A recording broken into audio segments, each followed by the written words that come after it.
तो 10,000 वर्ल्ड के पिछले एपिसोड में हमने देखा था कि टाओ जुआन काफी आसानी से टियानची के टाइम फ्रीज टेक्निक को कैंसिल कर देता है, जो देखते ही टियानची का टाइम स्वॉर्ड काफी ज्यादा डर जाता है और बोलने लगता है, मास्टर यह पर्सन बहुत ही ज्यादा पावरफुल है, तो मैं इससे फाइट में नहीं जीत सकता हूँ। दूसरी ओर टाओ जुआन अपने डेमोनिक पाम का यूज करते हुए टियानची को कैप्चर करने की कोशिश करता है। तभी टियानची अपने ब्लड लाइन स्पिरिट को बाहर निकालता है और अब टियानची के ब्लड लाइन स्पिरिट के बाहर आते ही उस जगह पर एक बहुत बड़ा ब्लास्ट होता है, जिससे टाओ जुआन का डेमोनिक पाम डिस्ट्रॉय हो जाता है और उसके दोनों साथी इंजर्ड होकर दूर जाकर गिरते हैं। और अब हमें दिखाया जाता है कि टियानची की बॉडी के अंदर से निकलकर एम्परर डोंगजी का एक सोल बॉडी बाहर आता है। अब एम्परर डोंगजी के सोल बॉडी को देखते ही टाओ जुआन परेशान हो जाता है और सोचने लगता है, इस सोल बॉडी की कल्टीवेशन इमॉर्टल एम्परर रैलम के 4th लेवल की है, पर इसकी पावर को देखकर मुझे यहाँ पर डर लग रहा है। मेरी कल्टीवेशन अभी इमॉर्टल एम्परर रैलम के 5th लेवल की है, पर अगर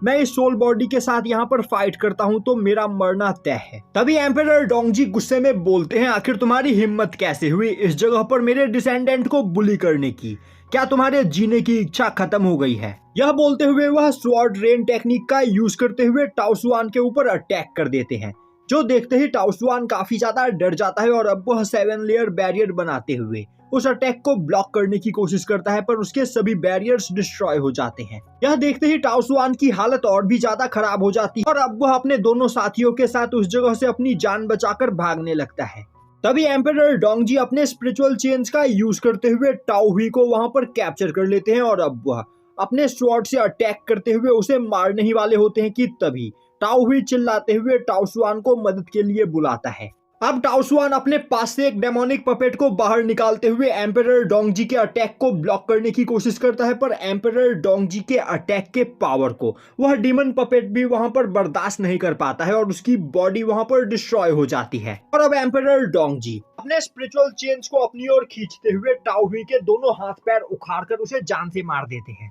यह देखकर टाओ जुआन को काफी ज्यादा गुस्सा आता है और अब वह चिल्लाते हुए बोलता है, आखिर तुम्हारी हिम्मत कैसे हुई मेरे ही आंखों के सामने मेरे डिसेंडेंट को इतनी बेरहमी से मारने की? आज भले ही मुझे यहाँ पर अपनी सोल को ही बर्न क्यों ना करना पड़े, मैं तुमसे इसका बदला जरूर लूंगा।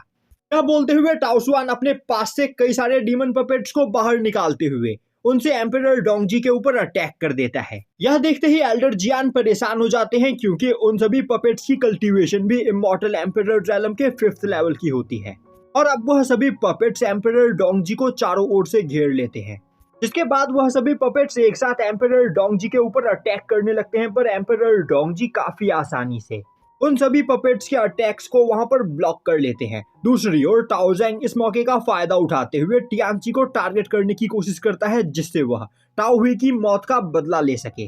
तभी एल्डर जियान बीच में आते हुए अपने स्पिरिचुअल बॉटल का यूज करते हुए टाओ जैंग के अटैक को डिस्ट्रॉय कर देते हैं। दूसरी ओर टाओ जुआन के वह चारों पपेट्स एक साथ एम्परर डोंगजी के ऊपर अब अटैक करने के लिए आगे बढ़ते हैं, जो देखते ही एम्परर डोंगजी अपने फ्लेम लोटस डिस्ट्रक्शन टेक्निक का यूज करते हैं, जिससे उस जगह पर एक जाइंट फ्लेम लोटस का निर्माण होता है और अब वह लोटस उस जगह पर एक बहुत बड़ा धमाका करता है, जिस धमाके में वह सभी पपेट्स डिस्ट्रॉय हो जाते हैं। दूसरी ओर टाओ जैंग दोबारा से टियानची के ऊपर अटैक करने की कोशिश करता है, पर तभी टियानची अपने फिनिक्स मार्शल सोल को बाहर निकालते हुए अपने फिनिक्स डिस्ट्रक्शन टेक्निक का यूज करते हुए टाओ जैंग को इंजर्ड कर देता है। यह देखकर टाओ जुआन को अब और भी ज्यादा गुस्सा आने लगता है और अब वह बोलता है, मैं मानता हूँ कि तुम बहुत ही ज्यादा पावरफुल हो और तुम्हारी ब्लड लाइन भी सच में बहुत ही ज्यादा स्ट्रांग है, पर इसके बावजूद तुम बस एक सोल बॉडी हो और तुम्हारी कल्टीवेशन अभी बस इमॉर्टल एम्परर रैलम के 4th लेवल की है। तो मैं भी देखता हूँ कि आखिर तुम कितनी देर तक मुझे यहाँ पर रोक कर रख पाते हो। यह बोलते हुए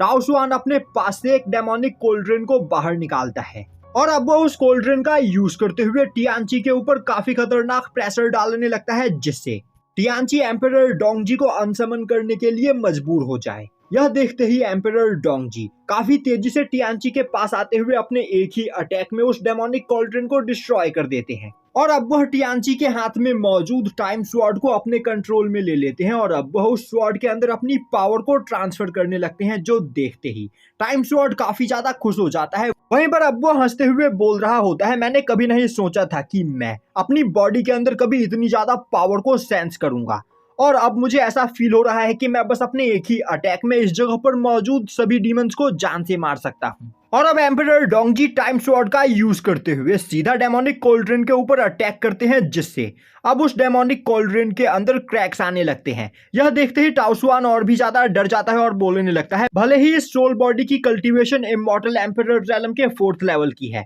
पर यह soul body immortal emperor realm के 5th लेवल के कल्टीवेटर से भी ज्यादा पावरफुल है। मुझे यहाँ से भाग जाना चाहिए, वरना आज इस जगह पर मेरा मरना तय है। तभी पीछे से टाओजेंग बोलता है, एंसेस्टर, इस पर्सन ने हमारे आंखों के ही सामने टाओ हुई को जान से मार दिया, तो मैं इससे बिना बदला लिए यहाँ से नहीं भागूंगा। अब यह सुनते ही टाओसुआन बोलता है, तब तो मुझे इस जगह पर अब उस ट्रेजर का यूज करना ही होगा। यह बोलते हुए वह अपने पास से एम्परर स्कल को बाहर निकालता है। यह देखते ही टाओजेंग परेशान हो जाता है और बोलता है, एंसेस्टर, आप पिछले हजारों सालों से एम्परर स्कल के अंदर पावर को कलेक्ट कर रहे हो, जिससे आप नीदरवर्ल्ड के अंदर जाने के पोर्टल को ओपन कर सको। और अगर आपने इस पर्सन से फाइट करने में एम्परर स्कल का यूज किया तो आपके सालों की मेहनत वेस्ट चली जाएगी। तभी टाओसुआन बोलता है, तुम्हें परेशान होने की कोई जरूरत नहीं, एम्परर स्कल के अंदर इतनी ज्यादा पावर है कि बस इसके पावर प्रेशर से ही यह सोल बॉडी यहाँ पर डिस्ट्रॉय हो जाएगी। और अब वह एम्परर स्कल का यूज करते हुए सीधा एम्परर डोंगजी के ऊपर अटैक कर देता है। अब उस अटैक के प्रेशर से टियानची काफी ज्यादा इंजर्ड हो जाता है और अब वह लगभग उस जगह पर अनकॉन्शियस हो जाता है, जिस वजह से एम्परर डोंगजी वहां पर अनसमन होने लगते हैं। यह देखते ही टाइम स्वॉर्ड चिल्लाते हुए टियानची से बोलता है, मास्टर, अपने आप को संभालिए, वरना इस जगह पर हम सभी लोग मारे जाएंगे। दूसरी ओर एम्परर डोंगजी समझ चुके होते हैं कि अगर टियानची अब इस जगह पर रुका तो उसकी जान को खतरा हो सकता है, इसीलिए वह टाइम स्वॉर्ड को ऑर्डर देते हुए बोलते हैं कि वह टियानची को इस जगह से दूर ले जाए। जो सुनते ही टाइम स्वॉर्ड काफी तेजी से टियानची को अपने साथ वहां से दूर लेकर जाने लगता है। और अब एम्परर डोंगजी अपनी पूरी पावर का यूज करते हुए उस जगह पर अपने फिनिक्स मार्शल सोल को बाहर निकालते हैं। और अब फिनिक्स मार्शल सोल काफी तेजी से जाकर एम्परर स्कल से टकराता है, जिससे उस जगह पर एक बहुत बड़ा ब्लास्ट होता है। और अब उस ब्लास्ट से टाओसुआन और टाओजेंग इंजर्ड होकर दूर जाकर गिरते हैं, पर दोबारा से वह दोनों खुद को संभालते हुए वहां पर खड़े हो जाते हैं और अब वह काफी तेजी से टियानची का पीछा करने लगते हैं, जिससे वह टियानची को मारकर टाओ हुई की मौत का बदला ले सके। अब उन दोनों को अपनी ओर आते हुए देखकर टियानची एल्डर जियान को अपने साथ लेकर अपने ब्रेसलेट के अंदर छिप जाता है। तभी टाओजेंग फुल स्पीड में टियानची के ब्रेसलेट के पास पहुंच जाता है और अब वह टियानची के ब्रेसलेट को पकड़ने ही वाला होता है कि तभी टियानची अपने उड़ने की स्पीड को बढ़ाते हुए अपने ब्रेसलेट को वहां से दूर लेकर जाने लगता है, पर अचानक से टाओसुआन उसके सामने आकर खड़ा हो जाता है। और अब टाओजेंग और टाओसुआन ने टियानची को दोनों ओर से घेर लिया होता है। वहीं पर टाओसुआन हंसते हुए बोल रहा होता है, बच्चे, बिना अपने ब्लड लाइन स्पिरिट की प्रोटेक्शन के तुम हमारे सामने कुछ भी नहीं, तो अब मरने के लिए तैयार हो जाओ। और मैं देख पा रहा हूँ कि इस जगह पर तुम्हारे पास कई सारे कीमती ट्रेजर्स मौजूद है, तो अब मैंने यह फैसला किया है कि मैं आज इस जगह पर तुम्हें तुम्हारे ट्रेजर्स के साथ ही रिफाइन करूंगा और तुम्हारी सोल को अपने पपेट की तरह रखूंगा। यह सुनते ही टाइम स्वॉर्ड काफी ज्यादा डर जाता है और अब वह रोते हुए बोलने लगता है, मास्टर, जल्दी ही यहाँ पर कुछ कीजिए, मैं इतनी जल्दी मरना नहीं चाहता। दूसरी ओर टियानची की सोल एनर्जी खत्म हो चुकी होती है, जिस वजह से वह दोबारा से उस जगह पर एम्परर डोंगजी को समन भी नहीं कर सकता है। यह देखते ही एल्डर जियान अपने पास से एक डिवाइन लिक्विड की बोतल को बाहर निकालते हुए उसे टियानची को पीने के लिए देते हैं, जिससे टियानची अपनी सोल एनर्जी को रिकवर कर सके। और अब एल्डर जियान अपने पास से कई सारे स्वॉर्ड्स को बाहर निकालते हुए टाओसुआन के डेमोनिक हैंड को डिस्ट्रॉय करने लगते हैं, जो देखते ही टाओसुआन जोर जोर से हंसने लगता है। और अब वह बोलता है, तुम्हारी वजह से मेरा डेमोनिक कोल्ड्रेन यहाँ पर डिस्ट्रॉय हो गया, साथ ही साथ मेरा डिसेंडेंट टाओ हुई भी मारा गया, तो मैं तुम्हारा पीछा यहाँ पर इतनी आसानी से नहीं छोड़ूंगा। यह बोलते हुए वह उस ब्रेसलेट को वहां पर क्रश करने ही वाला होता है कि तभी उसका डेमोनिक पाम उस जगह पर ब्लास्ट हो जाता है। इस मौके का फायदा उठाते हुए टियानची दोबारा से अपनी फुल स्पीड में अपने ब्रेसलेट के साथ वहां से भागने लगता है, जो देखते ही टाओजेंग बोलता है, इस बच्चे के पास सच में काफी ज्यादा पावरफुल ट्रेजर्स है, तो हम इसे यहाँ से ऐसे ही नहीं जाने दे सकते हैं। अगर हम इसे मारकर इसके पास मौजूद सभी ट्रेजर्स को इससे छीन ले तो हमारी पावर यहाँ पर काफी ज्यादा बढ़ सकती है। यह सुनते ही टाओसुआन अपनी फुल स्पीड में काफी तेजी से उस ब्रेसलेट के पास पहुंच जाता है और अब वह उस ब्रेसलेट को पकड़ने ही वाला होता है कि तभी अचानक से उसके सामने एक पोर्टल बनता है और अब उस पोर्टल के अंदर से निकलकर एक मून रिंग बाहर आता है, जो टाओसुआन के ऊपर अटैक करते हुए उसे दूर फेंक देता है।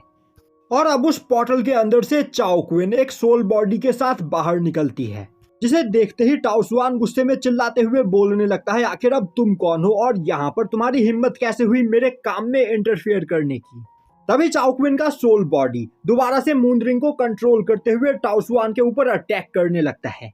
अब चाओ क्विन को देखते ही टियानची काफी ज्यादा खुश होता है और अब वह अपने ब्रेसलेट के साथ अपने टाइम स्वॉर्ड को लेकर चाओ क्विन के पास पहुंचता है। वहीं पर टाइम स्वॉर्ड बोल रहा होता है, मुझे तो लग रहा था कि आज इस जगह पर मेरा मरना तय है और फाइनली आपने आकर इस जगह पर हमारी जान बचा ली। और अब टियानची और एल्डर जियान ब्रेसलेट के अंदर से बाहर निकलते हैं और अब बाहर आते ही एल्डर जियान उस जगह पर चाओ क्विन को थैंक्स करने लगते हैं। तभी चाओ क्विन बोलती है, हम सभी एक ही सेक्ट के मेंबर हैं, तो आप लोगों को मुझे थैंक्स करने की कोई जरूरत नहीं। वैसे यह डीमंस आपके ऊपर अटैक क्यों कर रहे थे? तभी टियानची बोलता है, मुझे इस बारे में कुछ भी नहीं पता, मैं तो बस यहाँ से सीधा अपनी बहन की जान बचाने के लिए जा रहा था। तभी बीच रास्ते में इन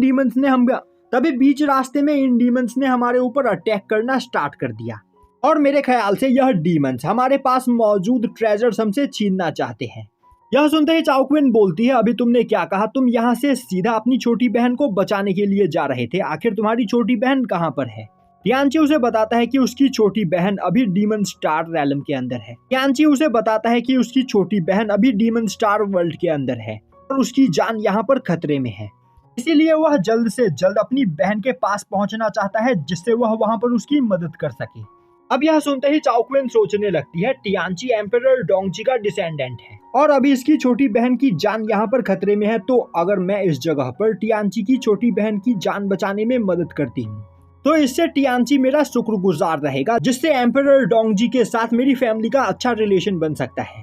दूसरी ओर टाओ जुआन अब चाओ क्विन की ओर देखता है और अब वह चाओ क्विन की कल्टीवेशन देखकर हैरान हो जाता है और बोलता है, तुम्हारी कल्टीवेशन अभी बस कुआसी एम्परर रैलम की है, मेरा यहाँ पर तुम्हारे साथ कुछ भी लेना देना नहीं। तो जूनियर, मैं चाहता हूँ कि तुम इस जगह से अभी तुरंत चली जाओ, वरना आज इस बच्चे की वजह से तुम भी यहाँ पर मारी जाओगी। मेरा यहाँ पर तुम्हारे साथ कुछ भी लेना देना नहीं, तो अभी भी तुम्हारे पास टाइम है, अपने कदम पीछे हटा लो। यह सुनते ही चाओ क्विन अपनी सोल बॉडी को लेकर टाओ जुआन की ओर आगे बढ़ती है और यहीं पर यह एपिसोड खत्म हो जाता है।